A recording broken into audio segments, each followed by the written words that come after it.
Assalamualaikum warahmatullahi wabarakatuh. Halo semuanya, apa kabar kalian hari ini? Semoga sehat dan selalu bersemangat. Selamat datang kembali di Zona Film Series. Kali ini kita akan menyelami kelanjutan perjalanan penuh kriminal dalam serial El Chapo episode 9. Di episode sebelumnya kita telah melihat bagaimana El Chapo akhirnya memilih berdamai dengan kartel musuhnya setelah desakan keras rakyat Meksiko yang menuduh Don Sol bersekutu dengan kartel Sinaloa. Perdamaian itu lahir melalui pengorbanan Arturo yang datang ke markas Elcano dan El Chente untuk menandatangani kesepakatan. Namun, di balik perdamaian itu justru lahir bibit pengkhianatan. Arturo yang merasa kecewa atas penolakan kenaikan jabatan akhirnya berbalik arah dan bersekutu dengan Elcano serta El Chente. Dan di episode kali ini kita akan melihat kelanjutannya. Bagaimana El Chapo yang tengah dikepung rasa kehilangan, pengkhianatan, dan ancaman besar akhirnya harus bergerak untuk memerangi bukan hanya Arturo, tapi juga Elcano dan El Chente sekaligus. Pertarungan berdarah dan penuh strategi akan segera dimulai. Peringatan. Tidak lupa saya selalu mengingatkan bahwa konten ini mengandung spoiler dari serial El Chapo. Jika kamu belum menontonnya dan tidak ingin mengetahui detail alur cerita, saya sarankan untuk menunda menonton video ini.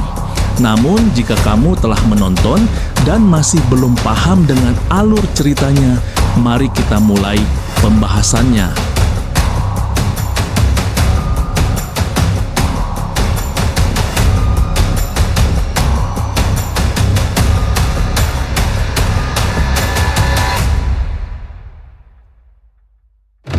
Di awal episode ini memperlihatkan bagaimana El Chapo kembali mengatur langkah besar dalam perang melawan musuh-musuhnya.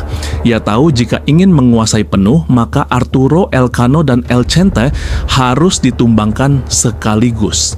Langkah pertama dimulai dengan aliansi rahasia bersama agen DIA. Lewat jalur intelijen, seorang agen menemui Rachel di dalam penjara. Kepadanya ditawarkan sebuah perjanjian bergabung dengan El Chapo untuk menyingkirkan Elcano dengan imbalan keringanan hukuman. Rachel pun setuju. Ia lalu menghubungi saudaranya, Tony Tormenta, untuk melanjutkan kerjasama ini. Tak lama, El Chapo menemui Tony di rumahnya, kesepakatan pun dicapai, sebuah aliansi baru terbentuk, menyatukan kepentingan kartel dengan bayangan perlindungan dari DIA. Pertempuran di Nuevo Laredo pun dimulai dan mencapai puncaknya. Dentuman senjata berat menggema, jalanan dipenuhi kobaran api, dan pasukan El Chapo mulai terhimpit oleh gempuran lawan. Don Ismael dan Damaso berusaha mempertahankan barisan, sementara Tony Tormenta berada di garis depan bersama mereka. Namun, kekuatan Los MS ternyata jauh lebih terorganisir dari perkiraan. Dengan strategi yang brutal, Los MS mengeluarkan senjata pamungkas mereka, kendaraan baja rakitan yang menyerupai tank, dilengkapi senapan mesin yang menghujani peluru tanpa henti. Kendaraan itu dikendarai langsung oleh Elcano bersama asistennya. Rentetan senjata memecah barisan El Chapo, membuat pasukan kocar-kacir mencari perlindungan. Di tengah kekacauan itu, Elcano melihat dengan jelas pengkhianatan Tony Tormenta. Amarahnya tak terbendung. Dengan kecepatan penuh, kendaraan baja raksasanya diarahkan lurus ke mobil Tony. Benturan keras membuat mobil itu terguling, kaca berhamburan, dan suara logam beradu mengguncang medan perang. Elcano turun dari kendaraannya, menghunus senjata, lalu mengeksekusi Tony Tormenta tanpa ampun.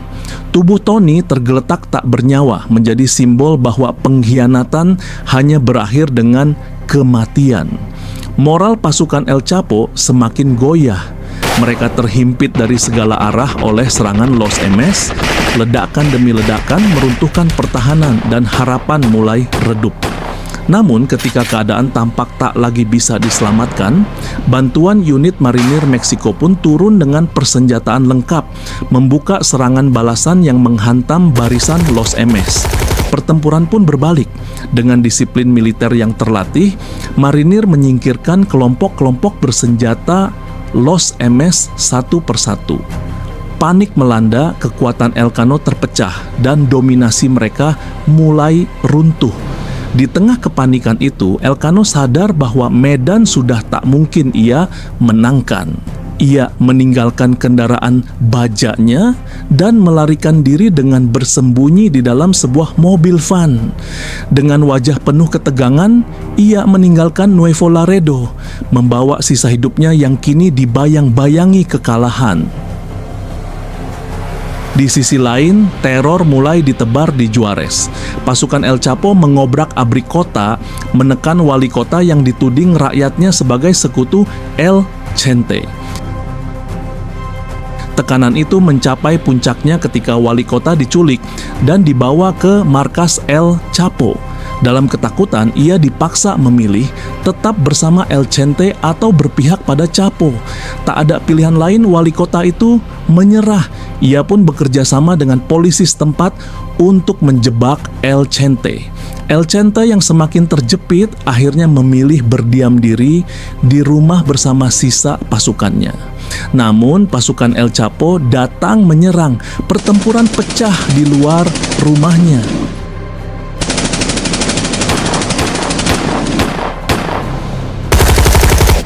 Menyadari tak ada jalan keluar, El Chente melangkah keluar hanya untuk dihadang polisi yang telah menunggu. Tanpa perlawanan, ia ditangkap dan diserahkan ke markas El Chapo sebelum akhirnya dipamerkan sebagai piala bagi polisi federal. Sementara itu, serangan lain dilancarkan terhadap Arturo.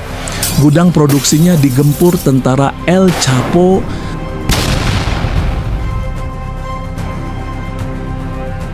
menewaskan sejumlah anak buahnya. Merasa terpojok, Arturo nekat menemui Don Sol, mengancam agar ia mau bekerja sama. Arturo bahkan hampir membunuhnya, namun dicegah oleh La Muñeca. Don Sol segera menghubungi El Chapo. Dari pertemuan itu, keberadaan Arturo akhirnya bisa dilacak. Informasi ini menjadi kunci.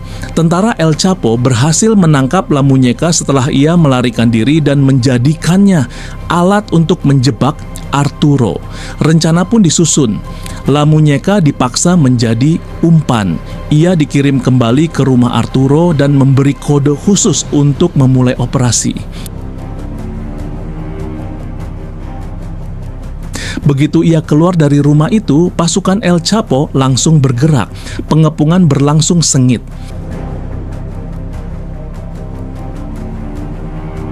Tentara menerobos masuk, Arturo berusaha melawan. Ia tertembak di kakinya, namun sempat melepaskan tembakan balasan.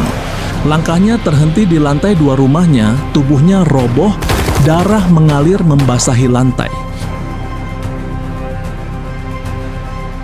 Di hadapannya, Don Sol berdiri menatap tajam, seolah berkata bahwa musuh besar yang selama ini menghantui El Chapo akhirnya tumbang.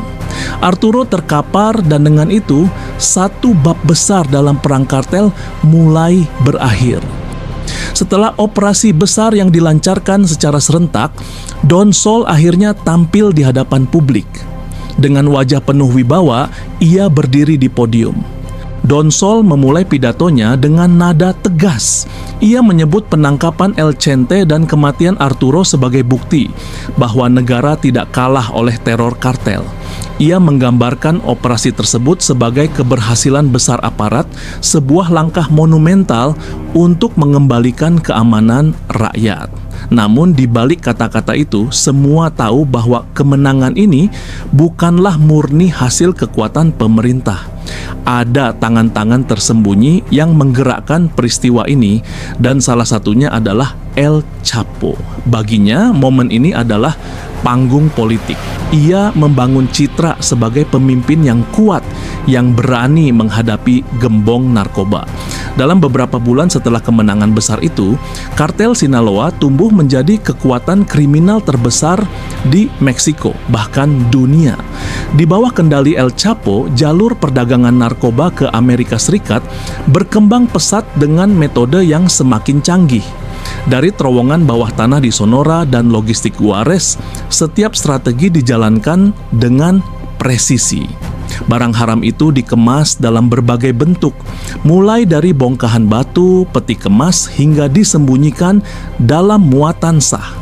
Semua pengiriman menuju gudang distribusi utama di Chicago, Amerika yang dikendalikan secara penuh oleh Gomez bersaudara, anak buah El Chapo. Namun, ambisi El Chapo tidak berhenti di sana. Dengan keahlian negosiasi yang dimiliki Mayel Zambrano, putra Don Ismael, jaringan Sinaloa berhasil menembus pasar global. Mayel menjalin hubungan dengan kartel-kartel asing, memperluas jalur distribusi hingga ke Eropa, Asia, bahkan Australia. Dalam waktu singkat, permintaan narkoba dunia meningkat drastis, menjadikan pendapatan kartel Sinaloa nyaris tak terbendung.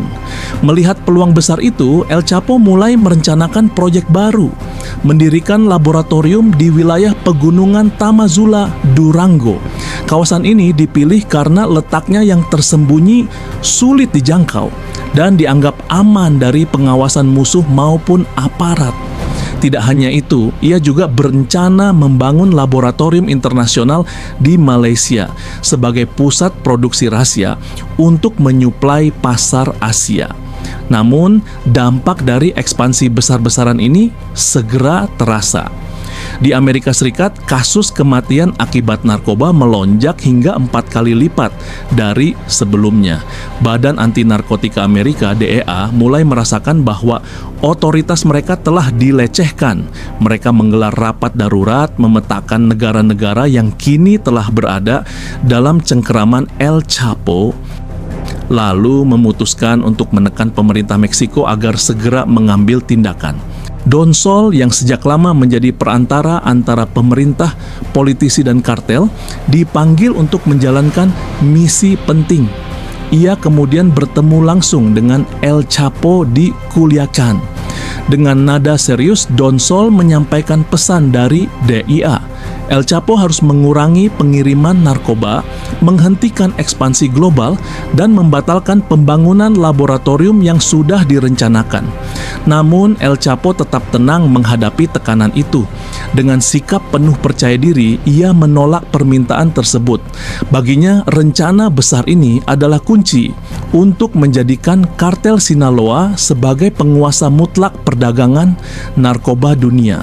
Di tengah situasi panas ini, El Chapo juga tak lupa memberikan penghargaan kepada orang-orang terdekatnya.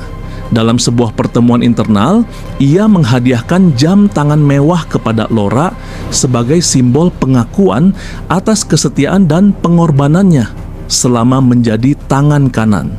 Momen itu menjadi bukti bahwa di balik kerasnya dunia kartel, loyalitas adalah mata uang yang paling berharga. Di sisi lain dunia politik, Don Sol mulai menatap ambisi barunya, kursi kekuasaan yang lebih tinggi. Pemilihan presiden Meksiko semakin dekat dan ia tahu partainya menghadapi tantangan besar.